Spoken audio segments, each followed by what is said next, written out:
Hello! The Chssmn of Mars is the number 5 in the Barsoomian series by Edgar Rice Burroughs, where in the first novel, John Carter of Mars transmigrates, his spirit somehow travels to Mars, but this is not the scientific Mars of today. This is a fantasy Mars where there's many alien races all battling it out. John Carter himself has kind of superpowers, gets into lots of adventures, rescues the princess.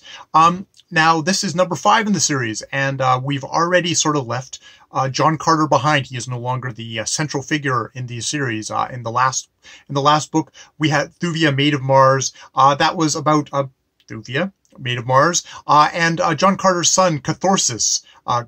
Catharsis from John Carter and Deja Thoris, because catharsis. You get your catharsis with your catharsis. Where yet another kind of a princess in peril adventure. Now, in this novel, which is the Chssmn of Mars, after having kind of a frame device where John Carter has somehow managed to actually transport his entire body from Mars to Earth, visiting him in he's got his harness, he's got his sword, he's got the gun that Tarkus, the 8-foot tall, multi-limbed green Barsoomian Martian, gave to him. He sits down and he tells Edgar Rice Burroughs, who's just finished up a chess game with his assistant Shay. Turns out it's John Shay. No, I'm not that old. But yes, so he sits down and he tells him a tale, but this is a tale about Tara, his daughter by Deja Thoris, and her adventures. Now, in the opening of Tara's story, Tara's story, she is betrothed to someone already, but she gets greatly offended because a outsider, this guy who's all done up in very he's a bit of a popinjay, as I think the Wikipedia article says. He's got all these diamond encrusted harnesses. He's very kind of like done up. He expresses his admiration to her, and she's like, whoa, very, very offended. Like, how dare you? How dare you? And he's all kind of revved up, ends up taking her flyer out into a storm. Like, we're talking like hurricane, quadruple hurricane, and getting tossed to the winds and getting hurled far, far away from Helium, which is John Carter's kind of base of operation, the great city-state of Helium. This upstart, this Gahan of Gathal, sees that Tara has gotten swept away, and so what does he do? He gets his ship with his men, and they go after her, except of course they get caught in the same storm, and they get swept away, and in the thing, and both end up crash landing. Tara first discovers what's kind of be the first part of this novel, which is the Kaldanes, which she comes upon this thing and she sees all these headless creatures, like headless bodies, like they're red Martian bodies. Everybody who's humanoid on Mars is red skinned. There's all these headless bodies, and at first she thinks they've just had their heads cut off, but then she sees that they're moving, that they actually can move, and they shove food into like what's basically kind of their neck stumps and stuff like that, and she finds this like horrific. And then these other creatures come out, and it's like, oh, red bodies, but the heads seem wrong, and indeed the heads are wrong. They're bluish gray heads with bulging eyes, and they chain up some of these bodies and lead them inside. Through a series of events, Tara gets captured by them, and she discovers the horrific secret, which is these are the Kaldanes, and the headless bodies are Rykors. They have been raised by the Kaldanes as vehicles for the Kaldanes, which are these, basically it's just a head, bluish gray head with bulging eyes, 6 spider-like legs, and two pincher claws, clia, which is a word I didn't know before, clia. The Kaldanes ride the Rykor around, and indeed sometimes they'll actually eat, quite horrifyingly, they'll eat Kaldanes, and they're very emotionless, completely mind things. And indeed, throughout the story, Tara and Gahan find out that, their greatest goal as a race is to become only pure mind, and indeed they hate coming outside. Their greatest goal is they want to just be in the earth as pure minds and nothing else. They do befriend one Galdane, Gek. So we have Gahan and Gek. So I guess that Gahan, at least it's got an A, and Gek, but it's 2 G's. I hate it when authors do that. There's adventures. They manage to escape, but they end up falling in on the Manitors, which is the second, probably the larger half of this book, which is where we get the Chssmn of Mars, because the Manitors, they are a very brutal race of red Martians, humanoid-shaped Martians, who believe that, like, they scorn all the other races because they prey on only the weak ones, and have never lost a fight, and thus are great. They view themselves as the superior ones, and they're very sneaky. They kidnap people from surrounding areas without ever letting them know. People just think that people have perished in this area. So they're very sneaky, but they also think that they are the best. Best of all. And there's maybe a slight kind of thing here of, you can think about, like, the Americans thinking that they've never ever lost a war and having that kind of that pride. And, this is a novel written in 1922. So at this point, well, at least because if you ignore 1812, they've never lost a war. So, they go on from there. This, and their form of justice is, this game called this Martian chess called Jatan, where if you get condemned, you can fight for your freedom by being a living piece on this chessboard. Except what you find is when you've been condemned to this fate by their cowardly leader Otar, that no one ever survives, because you have to basically win 10 games, and you win 10 games of chess, but you also have to do every time you jump onto a piece on the thing, you have to battle with whoever's on the other side. So the odds are incredibly against you, especially if the people playing the chess moves are aware that you're a condemned prisoner. You're going to die. You're going to die.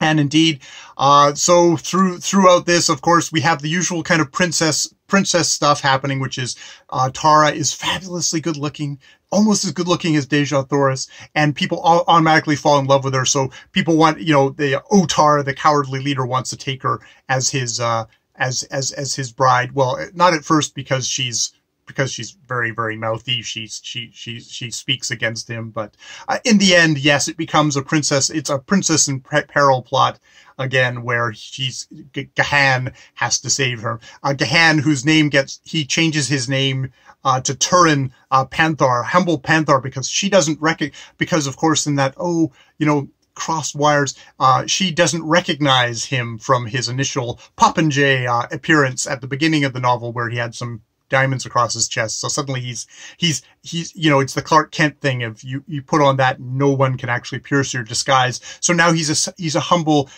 mercenary soldier, that she's like, oh, okay, you're loyal to me, you're saving me, but I don't recognize that you're this high prince. And she's like, oh, but she develops feelings for him, but I can't return the feelings because I'm already betrothed to somebody in this kind of political marriage back in Helium. So this, it goes on from there. All I'll say about that romantic impediment is that,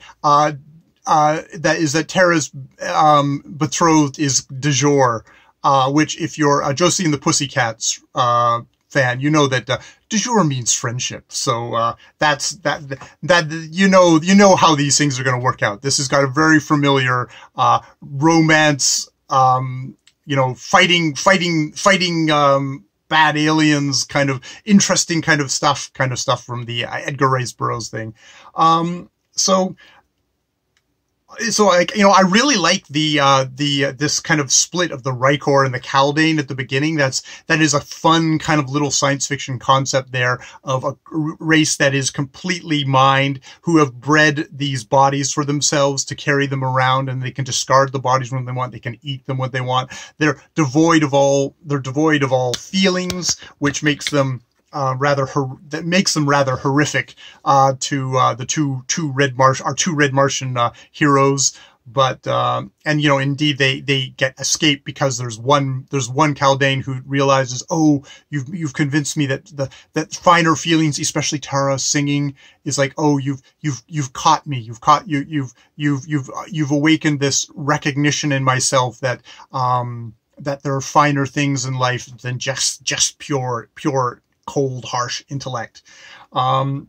I like that we actually do get a good hunk of that novel there, especially at that beginning part where it's all Tara. A lot of these times in these things, it just becomes, it's all the dude saving the girl. She actually gets to do stuff at the beginning of the novel, trying to save herself.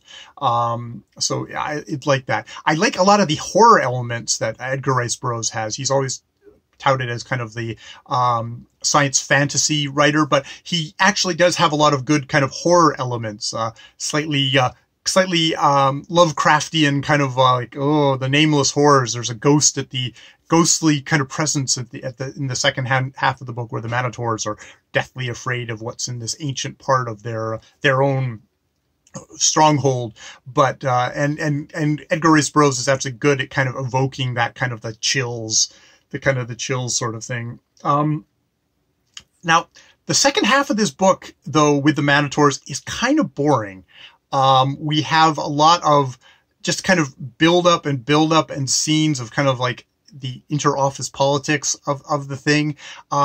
They don't actually have many living chess games in this novel. Indeed, we get one or two, and then Edgar Rice Burroughs is like, but you know how it goes. It's like, I guess I could see that they'd be repetitious, but I really wish that there'd been a little less inter-office politicking and more of kind of action, which is what you kind of come to Edgar Rice Burroughs for. It does become a princess plot.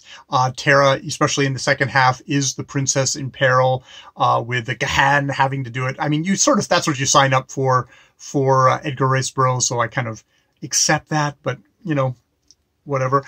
It's definitely, it's interesting in these books that it is very much slave societies, on the good guys and the bad guys side. There is these slaves, which, it started off with, John Carter of Virginia, an ex-Civil War soldier. And I mean, there a lot of times at the end of these books, there does seem to be there's oftentimes it's the freeing of the slaves that happens at the end, but it's that kind of that interesting sort of mix. So, yeah, so there was some parts of this one that were a little bit more of a slog to get through than the other ones I found. I just found that some of the stuff in the Manitor section, just like, okay, let's kind of move this along, get to the fight. I don't think I found the Manitors as actually interesting as the Kaldanes. The Kaldanes are just like this bizarre kind of alien race, whereas the Manitor, it's like they're kind of a corrupt, sneaky, craven kind of lot, which, I mean, I guess it throws the hero into greater relief. The hero gets to be even more heroic, but I wish there was a little bit more of an equal there, because in the end, especially Otar, the leader, who should be the main villain, is pretty much a damp squib. We get to know he's a coward pretty early on, and it's just a matter of how are they going to get him to fall, and so. So I will now continue on in my my Barsoomion, the Marsathon. I'm not going to completely divorce myself from the Marsathon, my very lonely Marsathon, and do the Mastermind of Mars next month, because I enjoy having a little bit of pulp, of old classic pulp in my life. So doing one of these a month is pretty easy to do. So that's what I'll be doing next month in Marsathon. More videos later.